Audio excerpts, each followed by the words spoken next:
Hello दोस्तों, नमस्कार। आज हम कक्षा 10 विज्ञान चैप्टर 1 रासायनिक समीकरणों को संतुलित करना सीखेंगे। बहुत से बच्चों को रासायनिक समीकरण संतुलित करने में कठिनाई होती है। आज हम उनको रासायनिक समीकरण संतुलित करना सिखाएंगे। तो पहला हमारा रासायनिक समीकरण है सोडियम हाइड्रॉक्साइड प्लस सल्फ्यूरिक अम्ल।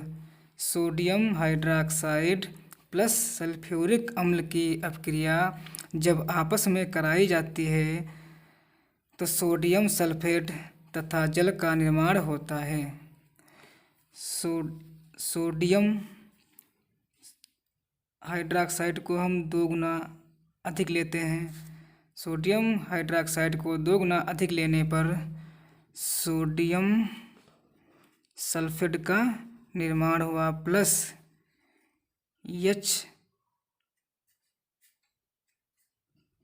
H2O। हाइड्रोजन यहाँ कितनी है? हाइड्रोजन 2 और 2 4। ऑक्सीजन कितनी है? 4 और 2 6। ऑक्सीजन 6। सल्फर कितनी है? सल्फर 1। सोडियम 2। सोडियम यहाँ कितनी आ गई है? Sodium 2, sulphur 1, oxygen 4, 2 6। Oxygen 6, hydrogen 2 दूनी 4। ये हमारा रासायनिक समीकरण संतुलित है। रासायनिक समीकरण संतुलित वह रासायनिक समीकरण होता है तीर के बाईं तरफ तथा तीर के दाईं तरफ प्रत्येक परमाणुओं की संख्या समान है तो वह रासायनिक समीकरण संतुलित कहलाता है। नंबर 2, NaCl नमक प्लस सिल्वर नाइट्रेट की जब अपक्रिया आपस में कराई जाती है तो सोडियम नाइट्रेट तथा सिल्वर क्लोराइड का निर्माण होता है। तो NaCl को हम 2 गुना अधिक लेते हैं। AgNO3 को हम 2 गुना अधिक लेते हैं तो NaNO3 Na2NO3 का होल टॉइस प्लस AgCl।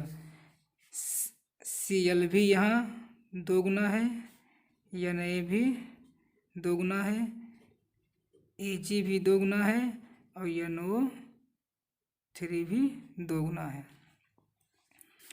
तो AgCl के आगे हम 2 लगा दें तो Ag भी हमारी यहाँ 2 गुना हो जाएगी और Cl भी 2 गुना हो जाएगी।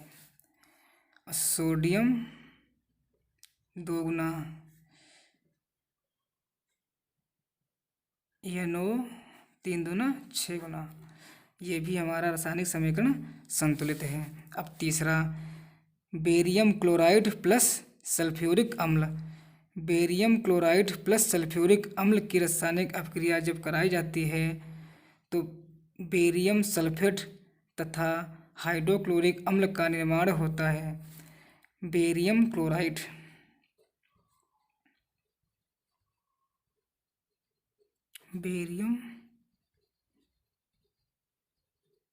क्लोराइड प्लस सल्फ्यूरिक अम्ल, इसको बोलते हैं तेजाब। बेरियम की अपक्रिया SO4 के साथ तो बन जाएगा barium sulphate plus HCl hydrochloric अम्ल। यहाँ हाइड्रोजन कितनी है? 2। Cl कितनी है? 2। Cl भी 2 है, हाइड्रोजन भी हो तो इसके आगे हम 2 कर दे तो हाइड्रोजन भी 2 गुना हो जाएगी और Cl भी 2 गुना हो जाएगी। और बेरियम तो सिंगल है तो barium single, SO4, sulphur single है, सल्फर सिंगल, ऑक्सीजन 4 है तो ऑक्सीजन 4। Barium sulphate. यह भी हमारा रासायनिक समीकरण संतुलित है।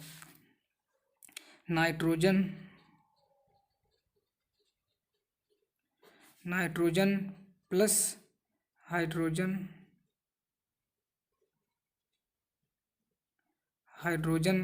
की अपक्रिया जब आपस में कराई जाती है तो अमोनिया गैस का निर्माण होता है।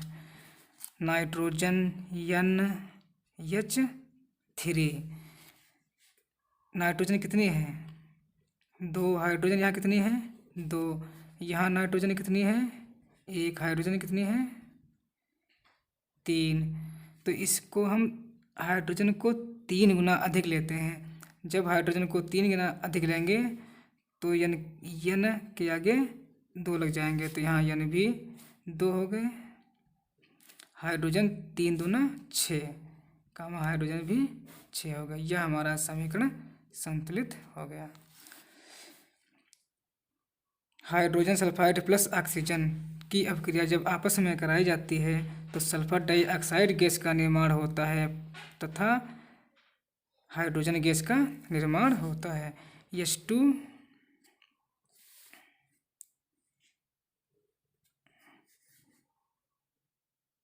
SO2 प्लस H2 हाइड्रोजन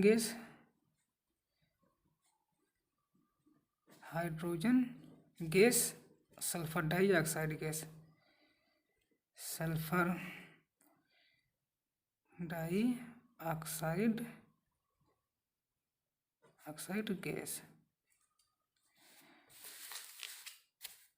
छठा समीकरण है कैल्शियम हाइड्रोक्साइड। इसको बोलते हैं बुझा हुआ चूना। बुझा हुआ चूना। Calcium hydroxide plus carbon dioxide gas. Carbon dioxide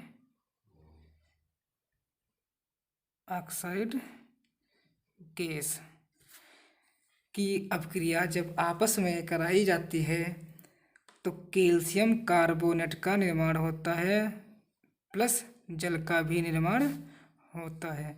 calcium single है तो Ca कैल्शियम सिंगल।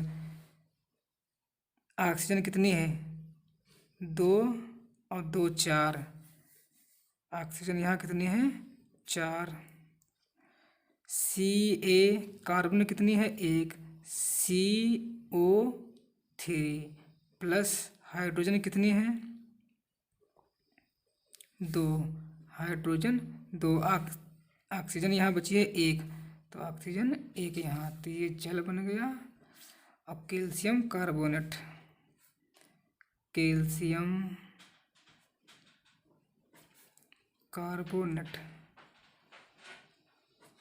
कार्बोनेट का निर्माण हुआ है, तो ये भी हमारा रासायनिक समीकरण संतुलित है। 7 number barium chloride plus potassium sulphate. Barium chloride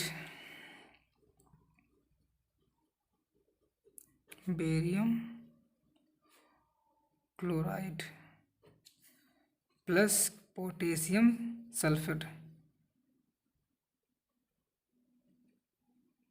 potassium sulphate की जब अपक्रिया आपस में कराई जाती है तो बेरियम सल्फेट तथा पोटेशियम क्लोराइड का निर्माण होता है। Barium sulphate BaSO4 plus K2 के 2 गुना Cl भी 2 गुना, तो KCl के आगे 2 लगा दें तो K भी यहाँ 2 गुना हो जाएगी और Cl भी 2 गुना। अगला समीकरण 8 number Zn plus silver nitrate. Zn को हम जिंक कहते हैं। जिंक